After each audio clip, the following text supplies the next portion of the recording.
Students, आज मैं आपको लेकर आया हूँ CMAED में नेक्स्ट चैप्टर 20 पढ़ रहे थे हम रेलवे के बारे में। इसमें हम पढ़ेंगे क्षतिपूर्ति बंद पत्र। बिल्टी समय पर प्राप्त ना होने अथवा गुम हो जाने पर माल छुड़ाने के लिए रेलवे विभाग प्राप्तकर्ता से क्षतिपूर्ति बंद पत्र भरवाता है और इस करारनामे में माल प्राप्तकर्ता का माल का वास्तविक अधिकारी होने का दावा करता है। बंद पत्र पर 5 के कोर्ट फीस स्टैंप भी लगाने होते हैं और गवाहों तथा जमानती के हस्ताक्षर भी लिए जाते हैं। सरकारी विभागों को क्षतिपूर्ति बंद पत्र पर कोई कोर्ट फीस नहीं लगानी पड़ती। बंद पत्र ठीक पाए जाने पर रेलवे व्यक्ति को माल सौंप देती है और क्षतिपूर्ति बंद पत्र प्रारूप पर कर दिया जाता है। फिर है हमारा क्रेडिट नोट या जमा पत्री। क्रेडिट नोट क्या होता है? सरकारी विभाग रेलवे को माल भाड़े का भुगतान नगद ना करके जमा पत्री के रूप में करते हैं। रेलवे यह जमा पत्री महालेखाकार को भेज देता है, जो उल्लेखित धनराशि को संबंधित विभाग के खाते में विकलन डेबिट दिखाकर रेलवे के खाते में आकलन क्रेडिट कर देता है और क्रेडिट नोट को साख पत्री भी कहते हैं। क्रेडिट नोट 3 प्रतियों में बनाया जाता है। विभाग की ओर से इस पत्र पर अधिशासी अभियंता या सहायक अभियंता हस्ताक्षर करने अथवा अपनी पद सील भी लगाने के लिए अधिकृत है। क्रेडिट नोट की एक प्रति स्टेशन मास्टर अपने हस्ताक्षर करके तथा रेलवे स्टेशन की सील लगाकर महालेखाकार को भेज देता है। दूसरी प्रति अग्रेषण पत्री फॉरवर्डिंग नोट के रूप में स्टेशन कार्यालय में जमा हो जाती है, जिसके आधार पर बिल्टी बनती है। ठीक है। तीसरी प्रति क्रेडिट नोट पर जारी करने वाले विभाग में रिकॉर्ड में रह जाती है। ठीक है। देय भुगतान टू पे की स्थिति में माल प्राप्ति अधिकारी भी क्रेडिट नोट देकर माल छुड़ा सकता है। अब रेलवे विभाग माल भाड़ा नगद अथवा चेक से वसूल करता है और क्रेडिट नोट का प्रारूप पर भर दिया जाता है। फिर माल बुक कराने की प्रक्रिया। Procedure for booking of consignment. Rail द्वारा माल भेजने के लिए निम्नलिखित प्रक्रियाएं अपनाई जाती हैं। जब माल के लिए पूरे डिब्बे वैगन की आवश्यकता हो तो स्टेशन मास्टर के पास इस आशय की मांग दर्ज करा दी जाती है और आवश्यक अग्रिम धनराशि भी जमा कर दी जाती है। यदि पूरी वैगन की आवश्यकता नहीं है तो माल को संतोषजनक ढंग पर बंडलों में बंद करके माल बाबू को पेश किया जाता है। ठीक है। इसके बाद वैगन उपलब्ध होने पर इसे साइडिंग में लगा दिया जाता है। इसमें निर्धारित समय के भीतर माल भर देना होता है। माल के साथ निर्धारित प्रपत्र पर अग्रेषण पत्री भी भर दी जाती है। यदि प्रेषक माल भाड़ा नगद अदा करता है तो भाड़ा प्रदत्त पेड लिखा जाता है। यदि वह भाड़ा प्राप्तकर्ता ने अदा करना है तो अग्रेषण पत्री पर भाड़ा दे टू पे अंकित कर दिया जाता है। नाशवान सामग्री पर माल भाड़ा अग्रिम देना पड़ता है। ज्वलनशील पदार्थों की घोषणा करनी होती है और उनको नियमानुसार पैक बंद करना होता है। अधिक मूल्यवान वस्तुओं का बीमा कराना आवश्यक है। माल बाबू स्टेशन मास्टर माल की भलीभांति जांच करके तथा माप तौल करके बिल्टी आर बनाकर प्रेषक को दे देता है। इसमें सामान का विवरण, भाड़ा भेजने वाले तथा पाने वाले का नाम, पता इत्यादि आवश्यक विवरण दिया जाता है। ठीक है। प्रेषक बिल्टी को प्राप्त करके पास डाक द्वारा अथवा किसी अन्य माध्यम से शीघ्र अतिशीघ्र भेज देगा ताकि माल के गंतव्य स्टेशन पर पहुंचने तक बिल्टी भी प्राप्तकर्ता को मिल जाए। इस बिल्टी को पेश करने पर बिल्टी धारक को माल की डिलीवरी मिल जाती है।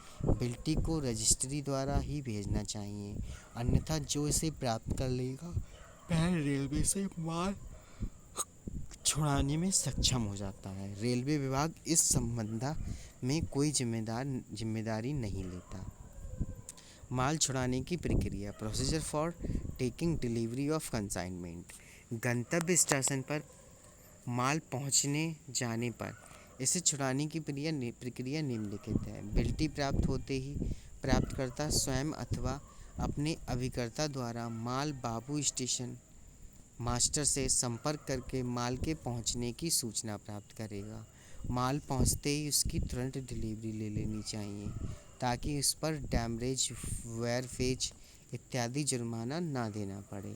यदि माल सरकारी है और इस पर माल भाड़ा देय है तो अवर अभियंता अपने विभाग के सक्षम अधिकारी सहायक अभियंता से क्रेडिट नोट प्राप्त कर स्टेशन मास्टर को देगा और क्रेडिट नोट के द्वारा रेल विभाग के खाते में माल भाड़ा सरकारी तौर पर क्रेडिट जमा हो जाता है। ठीक है। अब रेल विभाग माल भाड़ा नकद अथवा चेक से ही वसूल करता है।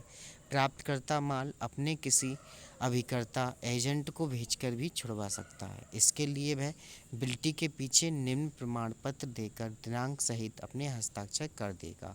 जब तक स्टेशन पर माल नहीं पहुंचता, प्रतिदिन बिल्टी स्टेशन मास्टर माल बाबू के सम्मुख पेश करनी चाहिए और इसके दिनांक सहित लघु हस्ताक्षर प्राप्त कर लेने चाहिए।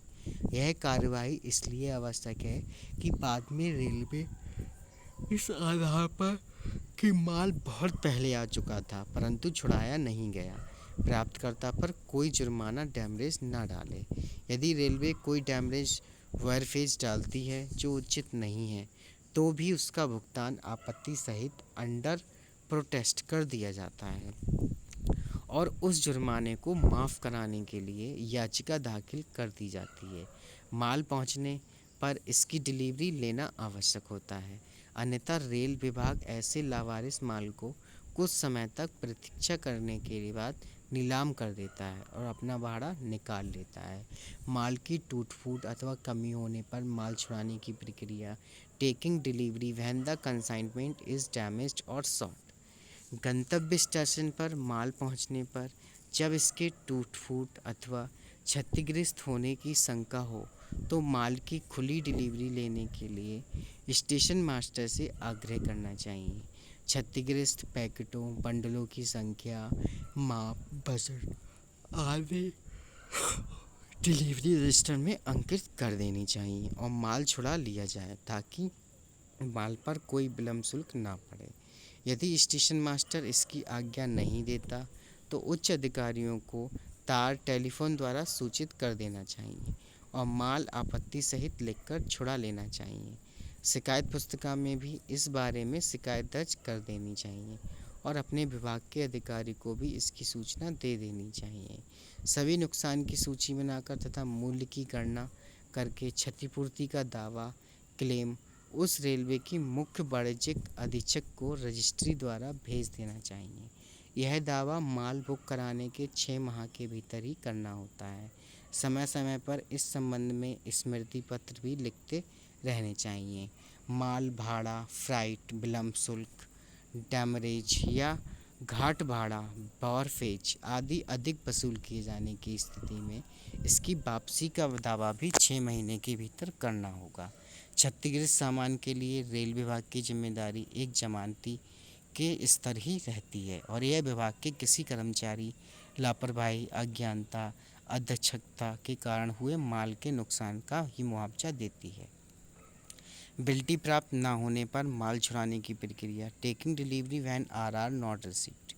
यदि माल स्टेशन पर आ गया है और प्राप्तकर्ता को बिल्टी अभी तक प्राप्त नहीं हुई है अथवा इसके रास्ते में गुम हो जाने की पूरी शंका है तो स्टेशन मास्टर से तुरंत संपर्क करके माल छुड़ाने की व्यवस्था करनी चाहिए, अन्यथा विलंब शुल्क देना पड़ सकता है। और माल छुड़ाने से पूर्व माल की अच्छी तरह पहचान कर लेनी चाहिए कि माल बैगन उसी के विभाग की ही है। ठीक है। बिल्टी उपलब्ध ना होने पर माल क्षतिपूर्ति बंद पर इंडेमनिटी बाउंड भरकर उस पर गवाहों, जमानती के हस्ताक्षर कराकर छुड़ा लेना चाहिए। ठीक है। यदि माल भाड़ा देय है तो सक्षम अधिकारी से क्रेडिट नोट पर प्राप्त करने के व्यवस्था करनी चाहिए। यदि बाद में बिल्टी प्राप्त हो जाती है तो उसे स्टेशन मास्टर के हवाले कर देनी चाहिए। माल भाड़ा भुगतान की विधियाँ। Methods of payment of freight. माल भाड़ा माल बुक कराते समय प्रेषक द्वारा नकद अदा किया जा सकता है और बिल्टी का भाड़ा फ्लाई पेट लिख दिया जाता है। यह भाड़ा माल के गंतव्य स्टेशन पर पहुंचने पर छुड़ाते समय भी अदा किया जा सकता है। इस स्थिति में बिल्टी पर भाड़ा देय अंकित कर दिया जाता है और सरकारी विभाग तथा अन्य मान्यता प्राप्त संस्थान व निकाय जिन्होंने रेल विभाग के पास आवश्यक जमानती धन जमा कराकर स्वीकृति प्राप्त कर ली है, माल भाड़ा क्रेडिट नोट के रूप में दे सकते हैं। छुड़ाए गए माल का निपटान, डिस्पोजल ऑफ अनडिलीवर्ड गुड्स। यदि प्राप्तकर्ता निर्धारित अवधि के भीतर माल की डिलीवरी नहीं लेता तो रेल विभाग उसे तुरंत माल छोड़ाने के लिए रजिस्ट्री भेजकर नोटिस देता है और इस पर भी यदि वह माल छुड़ाने के लिए तैयार नहीं होता तो रेलवे इस माल को लावारिस मानकर जनता में नीलाम कर देती है और अपना भाड़ा वसूल कर लेती है। दावे क्लेम्स, बुक किए गए माल संबंधी टूट फूट तथा अन्य नुकसान की क्षतिपूर्ति को दावा संबंधी रेलवे के मुख्य वाणिज्य अधीक्षक को निर्धारित प्रपत्रों पर बनाकर भेजना होता है। यह दावा माल बुक कराने के 6 मास के अंदर दर्ज करा देना चाहिए। जैसे एग्जाम्पल, प्रो परीक्षा राज ने जांची गई पुस्तकों का एक बंडल सचिव प्रविधिक शिक्षा परिषद लखनऊ को रेलगाड़ी द्वारा भेजना। इसके लिए अग्रेषण पत्री फॉरवर्डिंग नोट तैयार करें। भाड़ा प्रदत्त पेट। मैं लाठी एंड काठी सप्लाई कंपनी सीतापुर ने मालगाड़ी द्वारा 20 प्लाईवुड शटर सहायक अभियंता निर्माण उपखंड हरथला रेलवे स्टेशन के नाम बिल्टी संख्या 15203 दिनांक 7/2/1987 द्वारा भेजे। माल का भार 197 kg तथा देय भार 50 है, तो इसके लिए एक जमा पत्री क्रेडिट नोट तैयार करें। अन्य आवश्यक डेटा स्वयं मान लें। ठीक है, तो ये देखो यहाँ पे इन्होंने पूरा डाटा बनाकर दिखाया हुआ है। जांची गई पुस्तकों का बंडल सील्ड, एक नगों की संख्या, लखनऊ उत्तर रेलवे, गुरु गोविंद सिंह मार्ग लखनऊ, सचिव प्रविधिक शिक्षा उत्तर प्रदेश, डंबल फाटक पॉलिटेक्निक पाठक नगर, परीक्षक राज। ठीक है, तो देखो इन्होंने दोनों में बनाया हुआ है।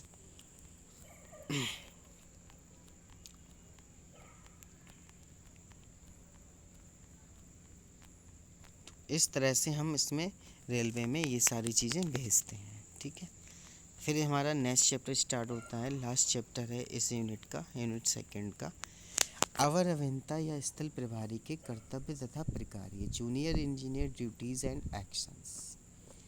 तो अवर अभियंता जेई लोक निर्माण विभाग में अवर अभियंता एक अनुखंड सेक्शन का प्रभारी होता है और गत दशकों में इस कर्मचारी के अनेक पद नाम प्रचलित रहे हैं, परंतु निर्माण विभाग की रीढ़ की हड्डी बैकबोन कहे जाने वाला तृतीय श्रेणी का यह सरकारी सेवक अपनी महत्वपूर्ण ड्यूटी के कारण अपने पुराने पद नामों से सदा असंतुष्ट रहा है।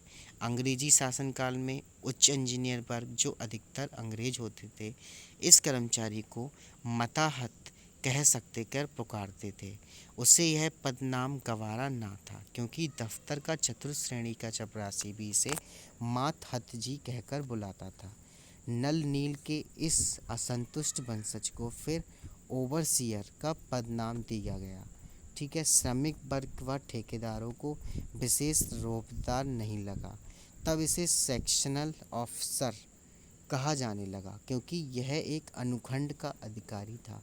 परंतु भरी जेब पॉकेट फुल का यह कर्मचारी इस पद नाम से भी असंतुष्ट था, क्योंकि मूल रूप में वह एक डिप्लोमाधारी इंजीनियर है और उसके पद नाम में इसका आवाज़ भी होना चाहिए। अंत में सरकार ने इस कर्मठ सेवक की इंजीनियर क्षेत्र में योग्यता तथा महत्व को पहचान कर इसे अवर अभियंता जूनियर इंजीनियर का मान योग्य पद नाम प्रदान किया। अब यह दफ्तर और कार्यालय स्थल सभी क्षेत्रों में जेई कहकर पुकारे जाते हैं। जेई यद्यपि विभाग की इंजीनियरिंग सीढ़ी में यह सबसे नीचे का अधिकारी होता है, परंतु कार्य की दृष्टि से अवर अभियंता का पद बड़ा महत्व रखता है। अवर अभियंता मौके का अराजपत्रित अधिकारी होता है और निर्माण स्थल पर होने वाली प्रत्येक घटना का प्रत्यक्ष साक्षी माना जाता है। अवर अभियंता इंजीनियरिंग विभाग का आधार स्तंभ तथा रीढ़ की हड्डी समझा जाता है और यह विभाग के उच्च अधिकारियों तथा श्रमिकों व ठेकेदारों के बीच एक कड़ी का कार्य करता है। सर्वेक्षण, एस्टीमेट, निर्माण, अनुरक्षण, निरीक्षण, पैमाइश, भंडार, भुगतान, लेखा, उच्च अधिकारियों की यात्रा, बस शिविर प्रबंधन ऐसे अनेक कार्य हैं जिनके लिए विभाग को अवर अभियंता की सेवाओं की सदैव आवश्यकता पड़ती है। जब भी सहायक अभियंता अथवा विभाग का अन्य उच्च अधिकारी निरीक्षण के लिए निकलता है तो एक अनुभवी अवर अभियंता अपनी माप पुस्तिका, एमबी, फीता, टेप तथा नोटबुक लेकर इस अधिकारी के संग संग रहता है। फिर है हमारी ड्यूटीज, कर्तव्य। सामान्यतः एक अवर अभियंता के कर्तव्यों को निम्नलिखित प्रकार से बांटा जा सकता है। न्याय निर्माण संबंधी कार्य, न्यू वर्क। अनुरक्षण संबंधी कार्य, मेंटेनेंस। भंडार संबंधी कार्य, स्टोर्स। लेखा संबंधी कार्य, अकाउंट्स। अपने कार्यों के लिए अवर अभियंता सीधे सहायक अभियंता के प्रति उत्तरदायी होता है। न्याय निर्माण संबंधी कार्य, ड्यूटीज रिगार्डिंग न्यू वर्क। मूल रूप से तकनीकी कर्मचारी होने के नाते अवर अभियंता का मुख्य कार्य नए निर्माण करना है तथा पुराने कार्यों को संतोषजनक पर अनुरक्षण करना है। सार्वजनिक निर्माण विभाग में एक अवर अभियंता के अनुखंड में लगभग 100 किलोमीटर लंबाई की सड़कें होती हैं और सिंचाई विभाग में एक अनुखंड में 100 किलोमीटर नहरें तथा 50 किलोमीटर बरसाती बांध नालों का अनुरक्षण कार्य होता है। बड़े निर्माण कार्यों में एक से अधिक अवर अभियंता नियुक्त किए जाते हैं। ठीक, फिर है अवर अभियंता का निर्माण संबंधी निम्नलिखित कार्य करने होते हैं। सर्वेक्षण तथा तलेक्षण कार्य। नई परियोजनाओं के लिए अवर अभियंता सभी सर्वेक्षण, प्रारंभिक, विस्तृत, भूमि, जलीय सर्वे तथा तलेक्षण कार्य करेगा और इसके लिए आवश्यक बेंचमार्क बीएम स्थापित करेगा। भूमि अधिग्रहण कार्य, निर्माण परियोजना की स्वीकृति मिल जाने पर वह भूमि की आवश्यक चौड़ी पट्टी के लिए अधिग्रहण के लिए राजस्व विभाग तथा अन्य कार्यालयों में संपर्क बनाएगा। एस्टीमेट तैयार करना, वह नए निर्माण कार्यों तथा सभी मरम्मती कार्यों के एस्टीमेट तैयार करेगा और स्वीकृति के लिए उच्च अधिकारियों को भेज देगा। जब परियोजना के एस्टीमेट खंड कार्यालय में बन रहे हों तो यह स्थल संबंधी सभी वांछित सूचनाएं तथा डेटा उपलब्ध करेगा।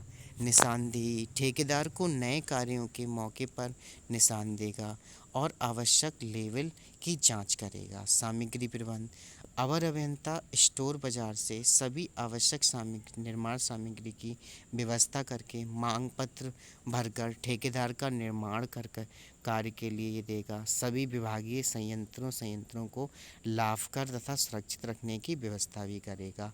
निर्माण, अवर अभियंता अपने अनुखंड के नए कार्यों को विभागीय विशिष्टियों के अनुसार पूर्ण कराएगा। निर्माण को समय के भीतर समाप्त कराने की पूरी चेष्टा करेगा और विघ्न पड़ने पर इसे दूर करेगा अथवा अपने उच्च अधिकारियों को सूचित करेगा। ठेके की शर्तों का अनुपालन, ठेकेदार को निर्माण संबंधी सभी आवश्यक निर्देश देगा। दोषपूर्ण कार्य को गिरवाकर पुनः शुद्ध बनवाएगा और दोषी ठेकेदार के विरुद्ध आवश्यक कार्रवाई करने के लिए सहायक अभियंता को सूचित करेगा। फिर है प्रगति रिपोर्ट भेजना। अवर अभियंता अपने अनुखंड में चल रहे निर्माण कार्यों की प्रगति रिपोर्ट निर्धारित समय पर सहायक अभियंता को भेजेगा।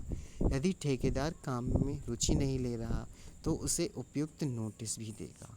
ठीक है।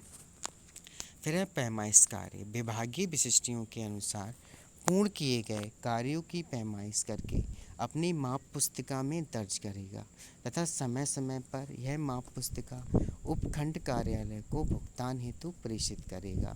सर्व उपकरण की सुरक्षा, जब सर्व उपकरणों का प्रयोग नहीं हो रहा हो तो उन्हें अच्छी प्रकार से बक्सों में बंद करके रखेगा।